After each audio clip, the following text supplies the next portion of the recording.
The Paul is dead conspiracy is one of the most enduring of all conspiracy theories. It has seen various personality researchers and authors come and go in the intervening years since the rumour began, each with their own theory regarding the alleged death of Beatle Paul McCartney and the Beatles as an entity. Some theories have developed a following of their own and have even dedicated YouTube channels. Others keep endlessly appearing on Paul is Dead Facebook groups. This presentation features a handful of some of those theories, all of which have formed part of my PID journey.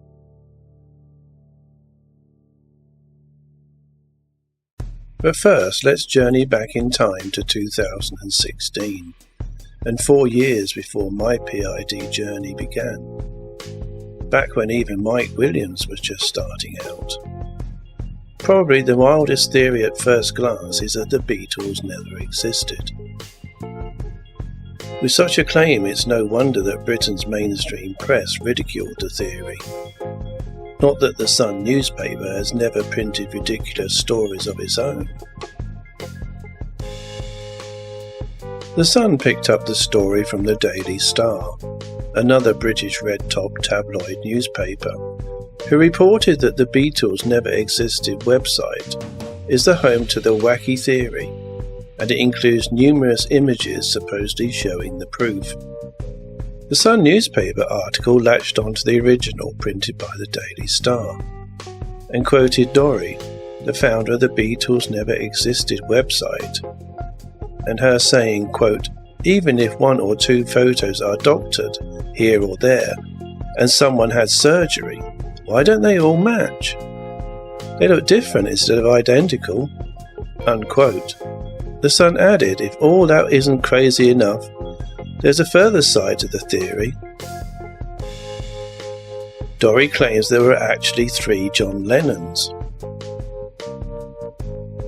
The Sun article goes on to report that, quote, Dorrie is adamant there were a minimum of 12 different Paul McCartney body doubles. A chin scar that periodically reappears is at the centre of the claim, in addition to alleged changes to his face shape, ears and nose, unquote. Poor Dorrie was ridiculed in the Sun article, which concluded by calling her theory bonkers, of course, and she has subsequently gone to ground. But I think she deserves credit for noticing the Paul McCartney chin scar version that comes and goes, especially if she's talking about the same chin scar that my fellow Black Sheep researcher and I only spotted relatively recently, who is featured in the Not Every Paul is Dead Boomer Black Sheep video. Sadly, the graphics on the Beatles Never Existed website are poorly executed like this John Lennon montage. And to make matters worse, the research contains inconsistencies and sometimes fundamental factual flaws, which totally undermines its purpose. For example, here in this montage of 8 pre-1966 photos of Paul McCartney, the purpose of the montage is to demonstrate that there were different Paul McCartneys by comparing earlobe types. The creator incorrectly labels the top row as having attached earlobes and the lower row as detached, where in fact all 8 photos show Paul McCartney with detached earlobes. Maybe this slide will help demonstrate the difference between the 2 earlobe types. The detached or unattached earlobe on the left hangs free and clear of the side of the face. The attached earlobe on the right is joined to the side of the face. Of course, there are degrees of variation between the 2, but that's the general principle. All the earlobes in these 8 photos hang clear of the side of Paul McCartney's face, and therefore all are detached, the term used by the creator of the Beatles Never Existed montage. It's a shame to have got things so fundamentally wrong after all that work,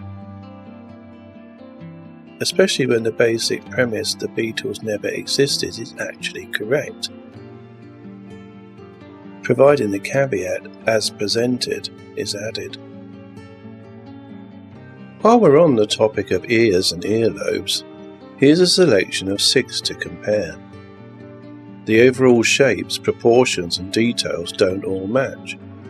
The shorter rounded wide ear in the middle of the top row is completely different to the one directly below, which is longer, narrower and has a longer lobe.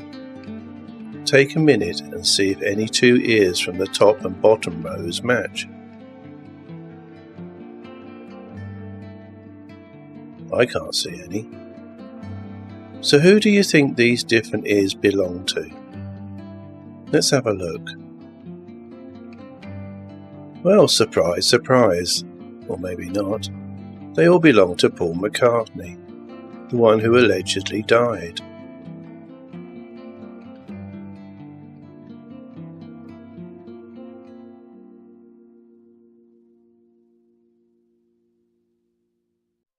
Moving on to John Lennon, if a double steps in for a Sgt. Pepper album cover photo shoot, does that really mean that John Lennon was permanently replaced or died in 1967, as some PID folk claim?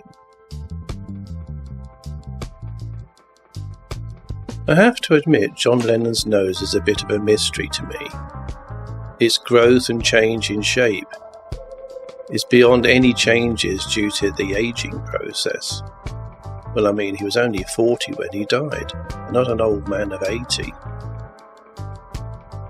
How it went from having a straight bridge in 1963 to having a beak tip in 1967 and back again to turning into a massive hook nose with a curved bridge certainly is remarkable. And then to revert back to its earlier pinched appearance is quite something. That nose certainly went through some changes in the 17 years between 1963 and 1980.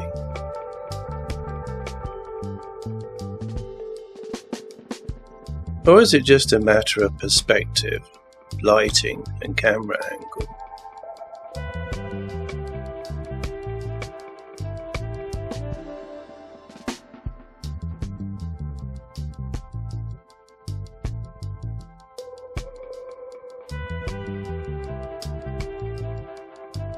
According to some accounts, John Lennon was scheduled for a nose operation shortly before he was murdered.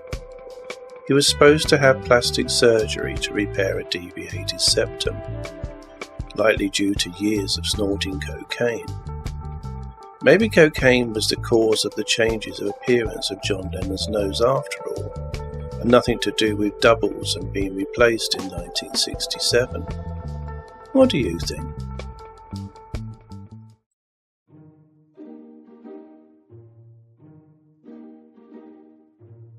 The SUN newspaper cropped up again in my PID journey when I posted this image on a Facebook PID group and made it clear that it is a fake newspaper front page.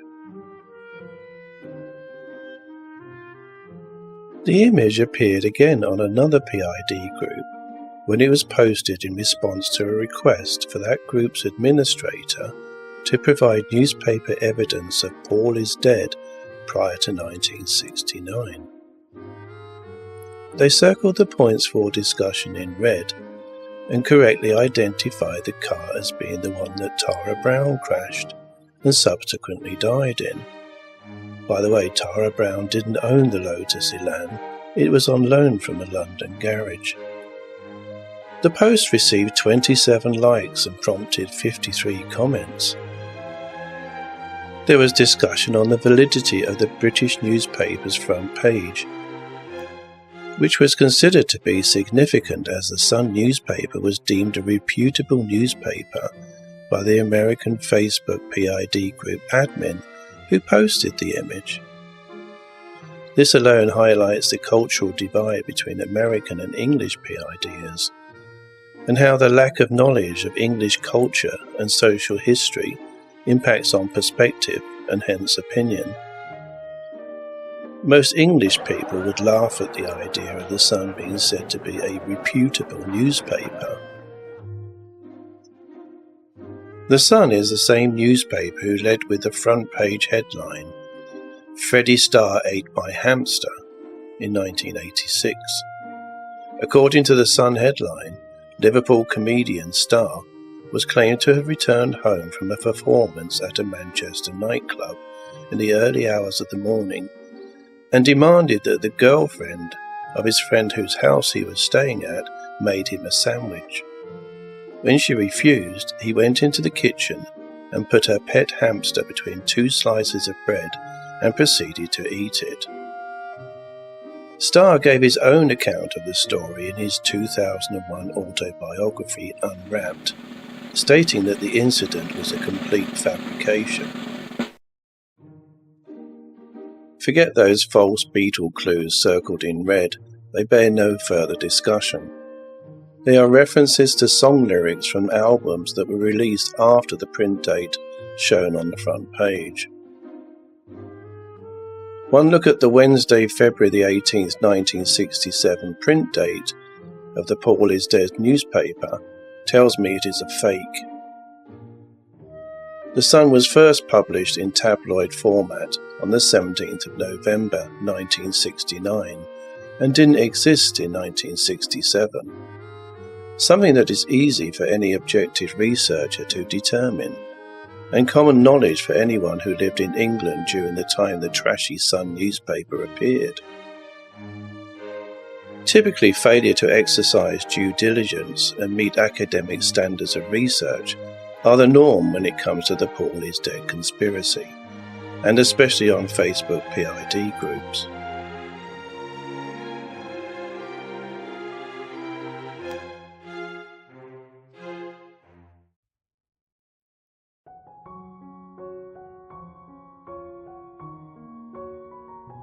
The three Pauls in the boat photo has become an old chestnut on Facebook PID groups, and often gets posted when newcomers join a group.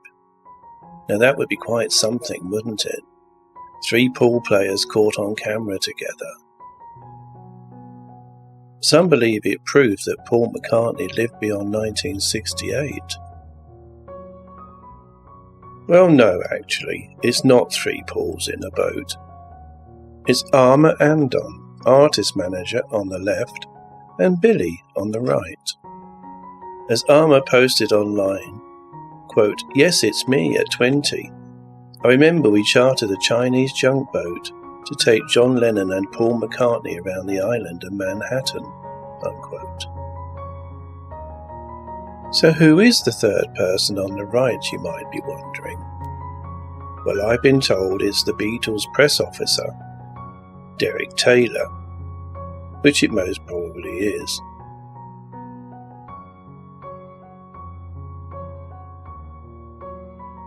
Having said all that, there does seem to be something a bit off about this photo.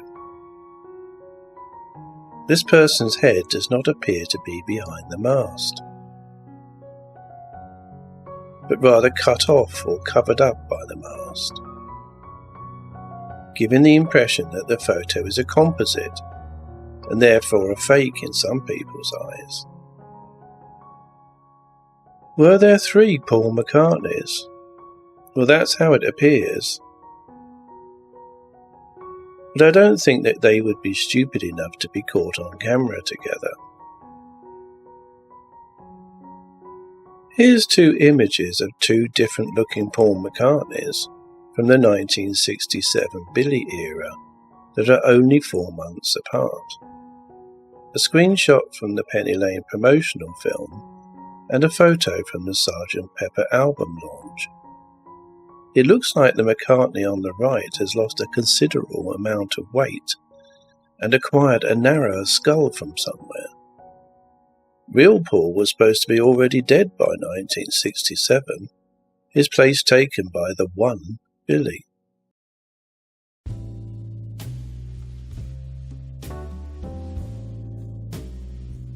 John Halliday was the first custodian of 24 Flint Road, the former childhood home of Paul McCartney. The National Trust received complaints about the tall guy's coughing and shaking hands, as well as the smell of alcohol on his breath, and so Halliday was dismissed after 11 years of holding the post as custodian. He was sacked in 2010, aged 62, which means that Halliday was born in 1948, making him 6 years younger than Beatle Paul. Despite the age gap, there are people who sincerely believe John Halliday is actually the real and original Paul McCartney, or at least someone who played the role of a Paul double. These people constantly post comparison montages on PID Facebook groups that feature the original Beatle Paul and John Halliday to support their claim. Their posts inevitably receive likes, but combined with the perceived affirmation and the associated dopamine rush, only encourages yet more John Halliday posts. For Facebook PID group administrators, the John Halliday topic is like a game of whack-a-mole. As soon as it's knocked on the head, it pops up again in a new post.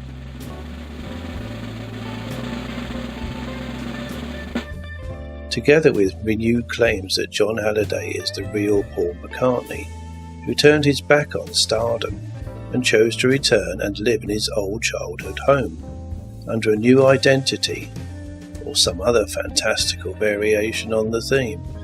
There are even several YouTube channels dedicated to this topic. As the old saying goes, a picture is worth 1,000 words. So to save many words of mine, in my role as group administrator, I posted photographic examples as to why I do not believe John Halliday was ever Paul McCartney or his double. The two halves of the individual faces don't match. Remember the difference between attached and unattached earlobe types?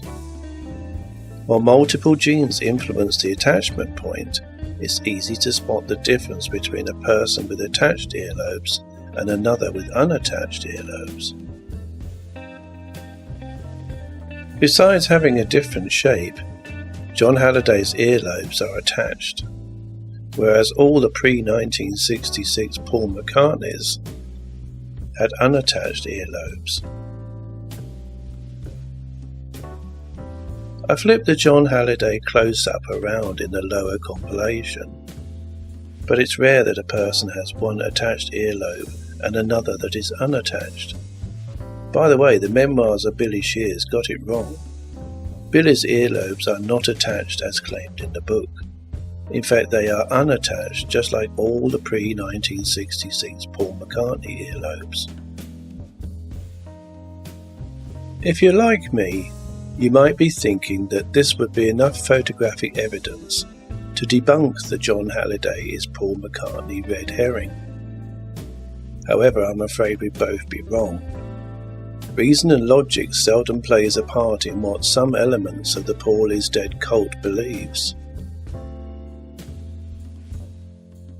Coincidentally, John Halliday claims to have met Paul McCartney with his then girlfriend Jane Asher and dog Martha, walking in a Liverpool park in 1967. Now, if that was true, it would mean that John Halliday actually met Paul McCartney's replacement, Billy. The mind boggles. Talking of mind-boggling, for the sake of sanity, I'll skip the Colin Unwin thing.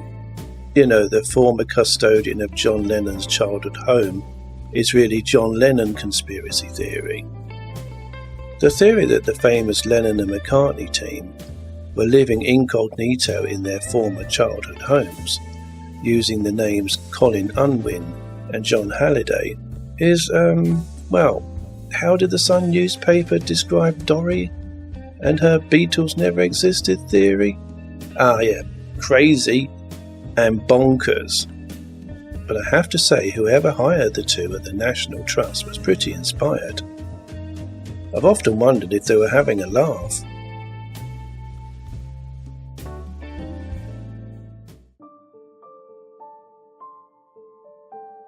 Conspiracy theories based on cult-like fan worship of a pop idol develop further conspiracy theories and subcultures, which in the case of the Paul is dead conspiracy, form opposing divisions of belief.